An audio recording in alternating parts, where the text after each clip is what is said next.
Have a holly jolly Christmas. Baby, it's cold outside. Rudolph is a bigot or something like that. And Sasquatch lives outside. Happy Hanukkah. Hey! Oh, just so happens this video's about Israel. So, Mark Lamont Hill at the UN calls for free Palestine from the river to the sea. From the river to the sea! Inflammatory language. Andre sent me this video, by the way. Andre, who is a Horizon City News. To a chorus of applause. So, I listened to a few things he was saying. And the media in this country, I don't care if this is inflammatory or not, is mostly owned by Israeli people, Jewish people. That's just a stone cold fact. I'm not a bigot. I'm not a racist. It's just a fact.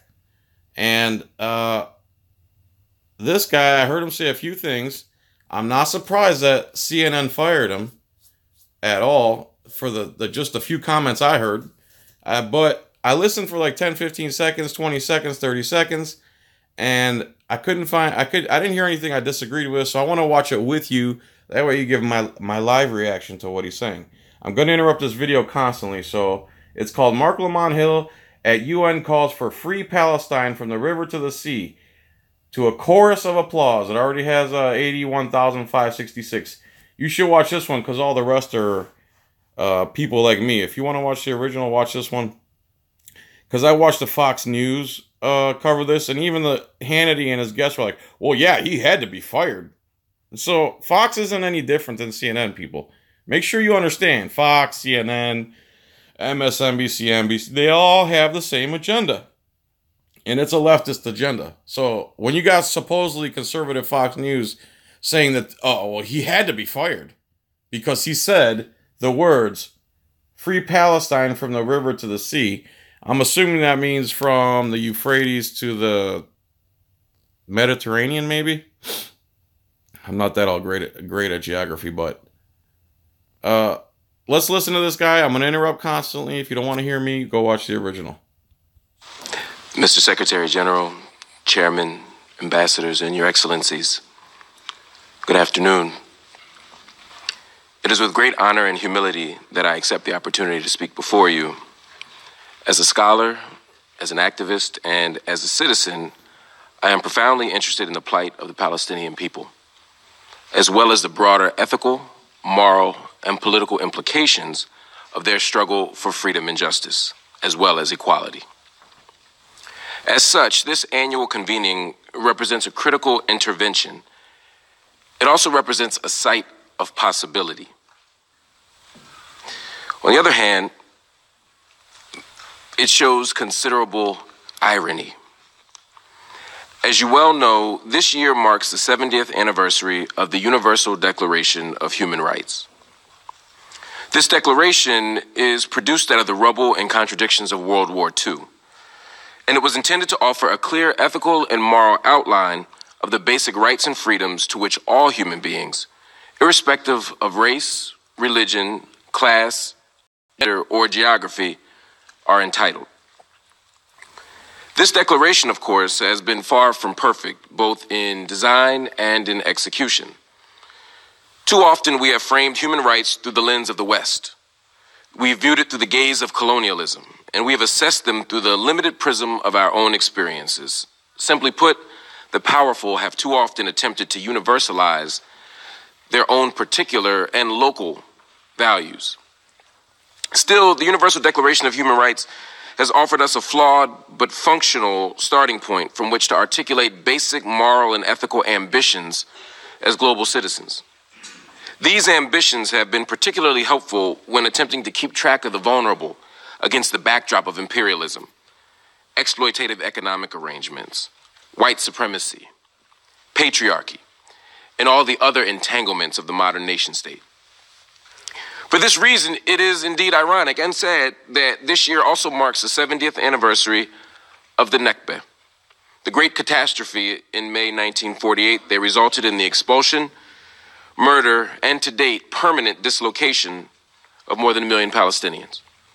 Okay, everything you said so far is true. I'm trying to figure out why this guy is not employed anymore. For every minute that the global community has articulated a clear and lucid framework for human rights, the Palestinian people have been deprived of the most fundamental of them. That's true. While the Universal Declaration for Human Rights says that all people are, quote, born free and equal in dignity and rights, the Israeli nation-state continues to restrict freedom and undermine equality for Palestinian citizens of Israel, as well as those in the West Bank and Gaza. That's also true. Where's the problem so far? Other than just the fact that he's speaking the truth. I'm trying to figure out what the issue is. Why an objective news service would fire a guy for telling truth. At the current moment, there are more than 60 Israeli laws that deny Palestinians access to full citizenship rights, simply because they're not Jewish. So, there you go. There's a bigoted 60 prejudice, prejudice, bias laws against non-Jewish people. So there's bigot and racism right there, written right into Israeli law. From housing to education to family reunification, it is clear that any freedoms naturally endowed to all human beings are actively being stripped away from Palestinians. Or don't apply at all. They also have carved up the West Bank and taken all the best positions in geography so they can get water, and have intersected the whole West Bank with highways. And then they have Jewish-only neighborhoods. They call them gilos, where Palestinians aren't allowed to go. And they also put gasoline in their water. They cut off their water. They destroy their farms. You want to watch the truth about Israel, the Israeli-Palestine conflict, go to a Google video and type in peace, propaganda, and the promised land. If you need a good awakening on what's going on in Israel-Palestine, go there. Through Israeli statecraft. While human rights promises the right to life, liberty, and security of person, Palestinians continue to live under the threat of random violence by Israeli military and police.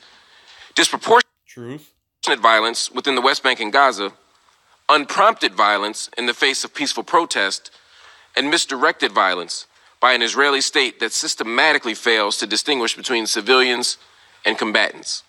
And they do it on purpose. Again, so this guy's fired for what? Speaking the truth? You're not allowed to say anything about Israel in American media, in case anyone's noticed. No one rails against Israel in the media, and once someone tries to say something about Israel or the influence of Israel in America, this is what happens. Usually it's worse than getting fired. They might even get arrested or disappeared. While the Universal Declaration for Human Rights protects us against torture and cruel and inhuman or degrading treatment or punishment, Palestinians continue to be physically and psychologically tortured by the Israeli criminal justice system, a term I can only use with irony. So far, I'm trying to figure out why this guy got fired from CNN. They sure had a problem when Jim Acosta snatched the microphone away from the girl. It was a big deal. But when this guy goes and tells the truth in front of a universal political body, he loses his job on CNN. As human rights groups around the world have noted, the use of solitary confinement constitutes a clear and indisputable form of torture. Yet in the West Bank, Palestinians are routinely subjected to solitary confinement and indefinite detention, often without any formal charges being filed. Last year, the Israeli Supreme Court ruled that physical torture in, quote, exceptional cases, including ticking time bomb situations, constitute acceptable means by which to engage in torture. So not only do they have 60 prejudicial laws for Jews only, now they've decided that certain cases they can use torture. Think about that. If they pass a law saying they can use torture, imagine what they're doing behind the scenes when no one's looking. Although these exceptions are themselves a violation of the absolute human right not to be tortured, Israeli security operates in practice in such a way that nearly all Palestinian cases are viewed as exceptional. Nearly every Palestinian is understood to be a potential terrorist, thereby making them susceptible to ticking time bomb investigation tactics at all times. As such, Israel's practices are routine. Again, has he said anything that's not true so far? So this guy's fired for speaking truth. Only in clear violation of the UN's Convention on Torture, which was signed by Israel in 1986. I want to say UN Resolution 242, but that's older than 86. And ratified in 1991. While the Declaration of Human Rights insists that no one be subjected to arbitrary arrest, detention, or exile, Palestinians are routinely denied due process of law. West Bank Palestinians are regularly placed under administrative detention, a framework that allows them to be incarcerated for up to 6 months. Sound familiar? Administrative detention? Hey, man, I just want to talk to you. Hey, man, you got some ID? Hey, man, what's going on? Hey. Am I free to go? Am I being detained? No, you start to walk away. Whoa, I want to talk to you. You see a similarity? And can be extended after judicial review, with regularly placed under administrative detention, a framework that allows them to be incarcerated for up to 6 months and can be extended after judicial review without being charged with a crime. The only thing needed for such outcomes is the ambiguous claim of a security threat, a claim used by the Israeli state at all times, at all costs, and for all reasons. Now the police and our government doing the same thing. In this day and age of terrorism, in this day and age of this, you could be a terrorist. You could be a terrorist. Terrorist. When in fact, the terrorist is the one saying that you could be a terrorist. Look in the mirror, homie. You're the ones that terrorize people, not the rest of us. Through this vagueness, Palestinians are routinely punished for their political views rather than any actual threat of violence. The declaration... Oh, that sounds like our police. Wow. Whew. Contempt of cop, contempt of Israeli soldier. Human rights insist that all humans are entitled to a, quote, fair and public hearing by an impartial tribunal. Israeli military courts, the exclusive adjudicator largely for West Bank residents, and in some cases Palestinian citizens of Israel, they have a conviction rate of more than 99%. That suggests that Palestinians are either more guilty than any other group in human history, or that the Israeli government is unwilling or incapable of offering fair and impartial trials for... Again, what does this guy get fired for? Maybe I'm missing something. Palestinians.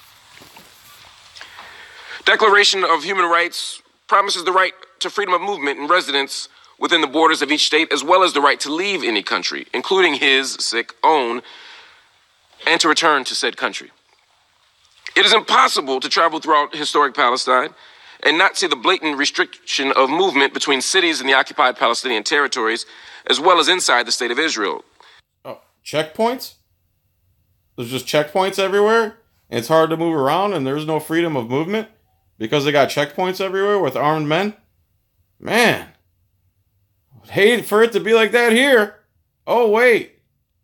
Standing checkpoints, temporary or flying checkpoints, annexation walls, and other security barriers prevent Palestinians from moving freely, both within areas legally designated by the Israeli government and co-signed by the Palestinian Authority under the terms of Oslo. But also we see in Gaza the restriction of movement that is so severe that it literally defines life in the area. I promise you that I will not exhaust all of my time by enumerating every human rights violation perpetrated by the Israeli government. Yeah, because that would take a week and a half. These are well known and have been well documented by every credible human rights organization in the world. Rather, I would like to speak to you about the urgency of the current moment.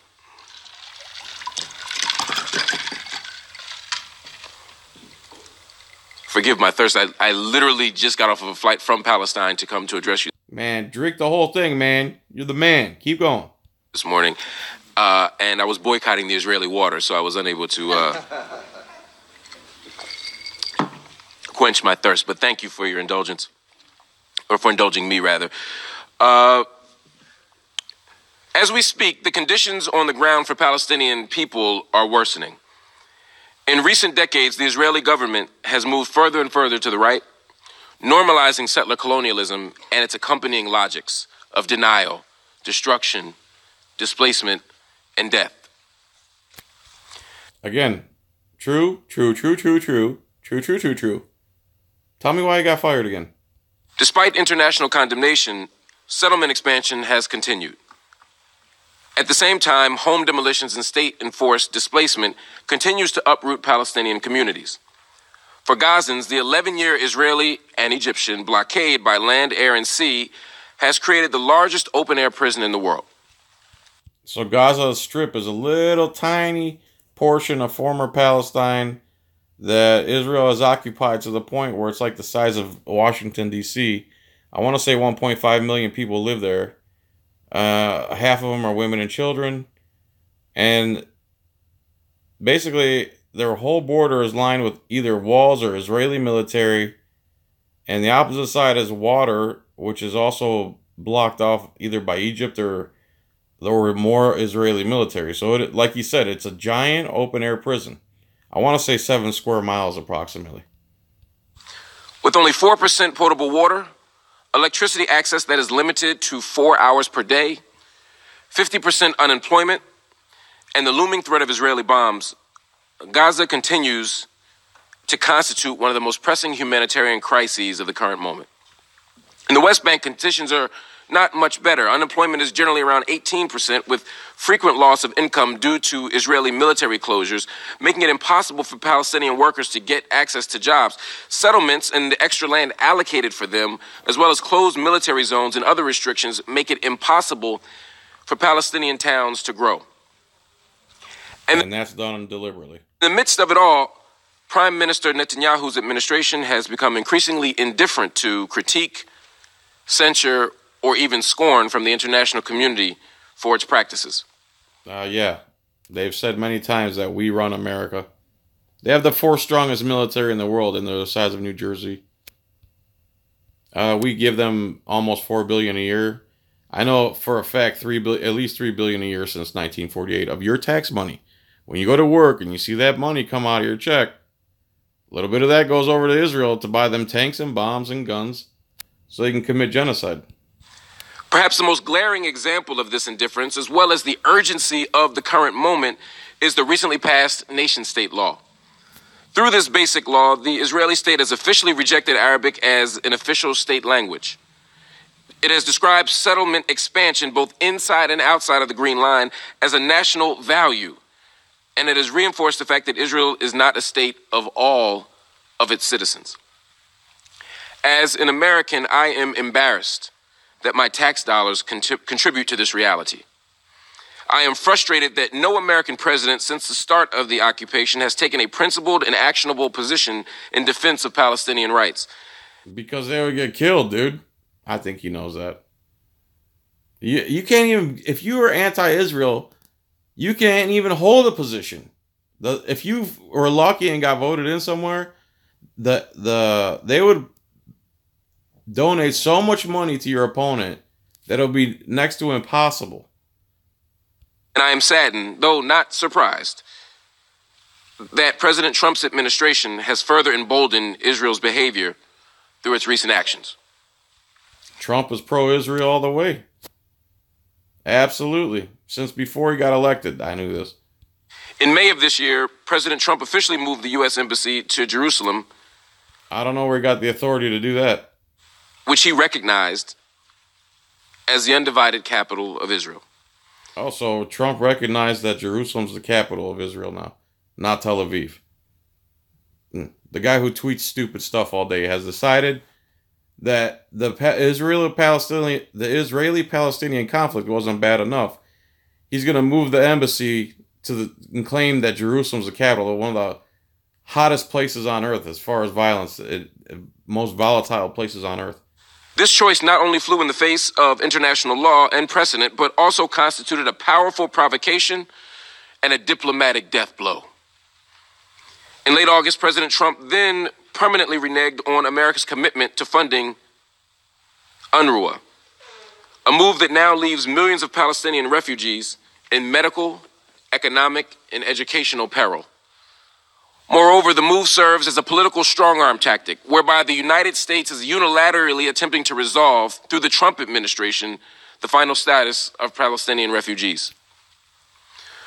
While President Trump's policies have been the most dramatic, it is important that I stress to you, to reiterate to you, that they are not wildly out of step with American policy.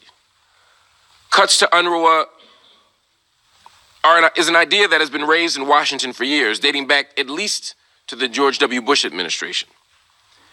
President Trump's decision to move the U.S. Embassy in Israel from Tel Aviv to Jerusalem caused enormous controversy, but he was merely implementing a bipartisan law Congress passed in 1995. And in so doing, he executed what has already been official United States policy and the fulfillment of a promise made by every United States president and presidential candidate, Democrat and Republican, for a very long time. With regard to the question of Palestine, Donald Trump is not an exception to American policy. Rather, Donald Trump is a more transparent and aggressive iteration of it.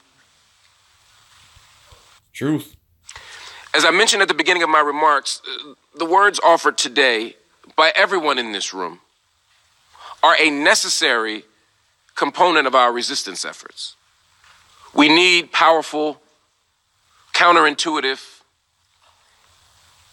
dangerous, and courageous words. But we must also offer more than just words.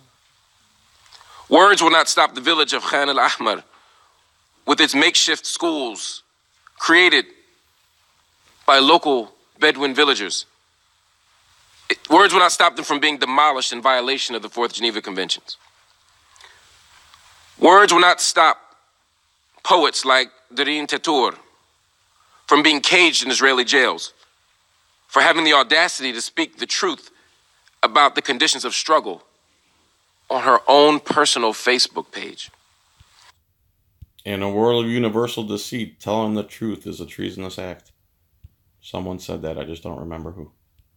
Words will not stop peaceful protesters in Gaza from being killed as they fight for freedom against Israel's still undeclared borders.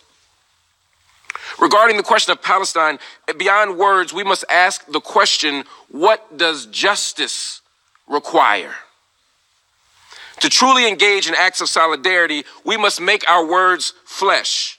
Our solidarity must be more than a noun. Our solidarity must become a verb.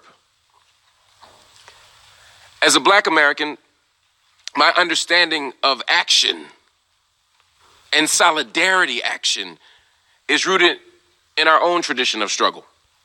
Action. As Black Americans resisted slavery, as well as Jim Crow laws that transformed us from a slave state to an apartheid state, we did so through multiple tactics and strategies. It is this array of tactics that I appeal to as I advocate for concrete action from all of us in this room. Solidarity from the international community demands that we embrace boycotts, divestment, and sanctions as a critical means by which to hold Israel accountable for its treatment of Palestinian people. This movement, which emerges out of the overwhelming majority of Palestinian civil society, offers a nonviolent means by which to demand a return to the pre-67 borders, full rights for Palestinian citizens, and the right of return as dictated by international law. That's never going to happen. So, the 1948 borders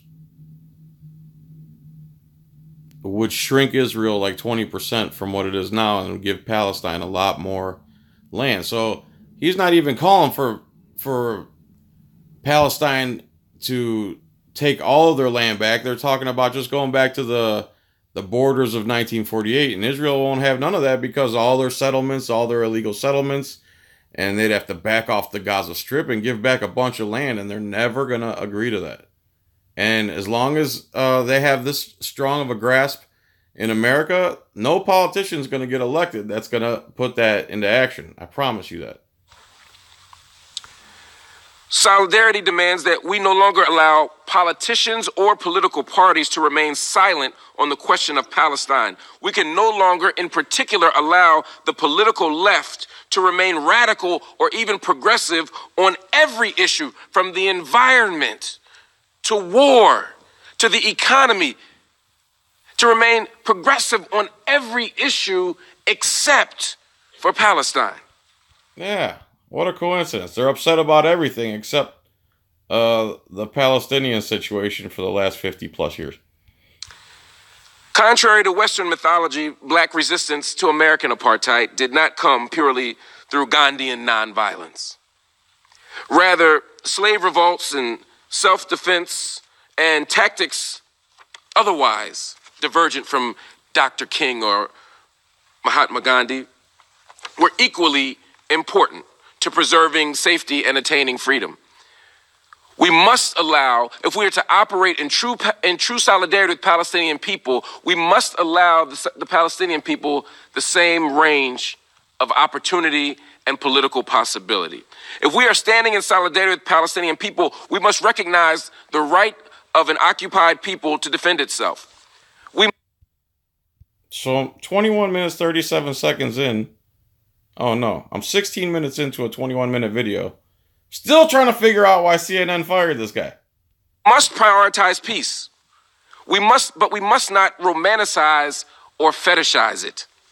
We must advocate and promote nonviolence at every opportunity, but we cannot endorse a narrow politics of respectability that shames Palestinians for resisting, for refusing to do nothing in the face of state violence and ethnic cleansing.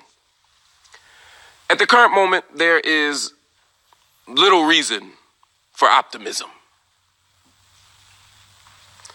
Optimism, of course, is the belief that good will inevitably prevail over evil, that justice will inevitably win out. In the course of human history, and certainly even in the course of the United Nations, there is no evidence of such a proposition. Optimism is unsophisticated. Optimism is immature. Optimism is what my students have when they take examinations that they did not study for. Some become quite religious at that time. But regardless of their strategies of optimism, the outcome is far from guaranteed or even likely. What I'm challenging us to do in the spirit of solidarity is not to embrace optimism, but to embrace radical hope. Radical hope is a belief that despite the odds, despite the considerable measures against justice and peace, despite the legacy of hatred and imperialism and white supremacy and patriarchy and homophobia, despite these systems of power that have normalized settler colonialism, despite these structures, we can still win, we can still prevail. One motivation for my hope in the liberation and ultimate self-determination of the Palestinian people comes in August of 2014. Black Americans were in Ferguson, Missouri, in the Midwest of the United States, protesting the death of a young man named Michael Brown, an unarmed African-American male who had been killed by a law enforcement agent. And as we protested, I saw two things that provided hope for the Palestinian struggle. One was that for the first time in my entire life of activism, I saw a sea of Palestinian people. I saw a sea of Palestinian flags in the crowd saying that we must form a solidarity project. We must struggle together in order to resist, because state violence in the United States and state violence in Brazil and state violence in Syria and state violence in Egypt and state violence in South Africa and state violence in Palestine are all of the same sort. And they sure are. Finally understood that we must work together and not turn on each other, but instead turn to each other. And later that night, when the police began to tear gas us, Miriam Barghouti tweeted us from Ramallah. She, along with other Palestinian youth activists, told us that the tear gas that we were experiencing was only temporary. They gave us tips for how to wash our eyes out. They told us how to make gas masks out of T-shirts. They gave us permission to think and dream beyond our local conditions by giving us a transnational or a global solidarity project. And from those tweets and social media messages, we began then to organize together. We brought a delegation of black activists to Palestine, and we saw the connections between the police in New York City who were being trained by Israeli soldiers. And yes, I'm so glad he said that. The police in New York City are trained by Israeli soldiers. Think about that, people. One of the biggest terrorist states in the world, Israel, their police are training our New York City police, and they're probably going to try to spread throughout the country. In the type of policing we were experiencing in New York City, we began to see relationships of resistance, and we began to build and struggle and organize together. That spirit of solidarity, a solidarity that is bound up not just in ideology, but in action, is the way out. So as we stand here on the 70th anniversary of the Universal Declaration of Human Rights and the tragic commemoration of the Nakba. So I'm 20 minutes, 39 seconds in. It's almost over. So what did he get fired for again? So telling the truth is against Israel, or not Israel. Telling the truth is against CNN's what? Corporate policy? What did this guy do other than tell the truth so far? We have an opportunity to not just offer solidarity in words, but to commit to political action, grassroots action, local action, and international action that will give us what justice requires. And that is a free Palestine from the river to the sea. Thank you for your time. I believe those are supposedly the words that got him fired. A free Palestine from the river to the sea. Well, what's the problem? That doesn't mean Israel has to go. He even said earlier in his thing, if you're an objective news reporter, that he just wants equal rights for Palestinians and the Jews. He doesn't say he wants to wipe Israel out, as I heard one of the Fox guy on there, I think it was Hannity, said, oh, those words mean that Israel has to be gone. That's not what he means. He means that, just like he said earlier, this is garbage, man. Yeah, everyone's clapping, but where's the action? Palestinians are still drinking gasoline and being demolished. Their homes being demolished. All right, so there you go. There's your CNN. There's your Fox. CNN and Fox. Both. CNN fired this guy, and then Fox said, well, he should have been fired. So all mainstream media in America pretty much is leftist. Fox is a leftist news organization. CNN's a leftist news organization. None of them will say anything bad about Israel. None of them will. And when someone does say something bad about, not even bad, true, because the truth is so bad that they want it to be not spoken. This dude just said truthful things for about 21 minutes. And he got applause. What happens in America? He gets fired. So there you go. Sorry, bro. I'd let you come work for me, but I don't make any money to pay you. I'd love to interview you, Mr. Mark Lamont Hill. All right, my man. Good job telling the truth. Hopefully, this hate you're getting from the mainstream presstitutes will bolster your career even more. I don't think you're going anywhere. I don't think, CNN and Fox and all, they're a bunch of paper tigers. The people over 50, 60 years old are the people who still watch that stuff, and they're going to die out. It's dinosaur media, to put it lightly. All right, everybody. Thanks for watching. I'm sorry this guy got fired for telling the truth about what's going on over there in Israel. And please like and subscribe to my channel. Thanks for sending this to me, Andre. Appreciate it. Yeah, awesome. I was going to work on the Eric Brandt interview video, and instead I did this. So, I don't know, man. This is hard work, A lot of hard work. It's not easy making all these sounds come out of my face. All right, please like, subscribe. Go to Etsy.com and type in John's Coin Rings. Get a nice coin ring for Christmas. All right, bye.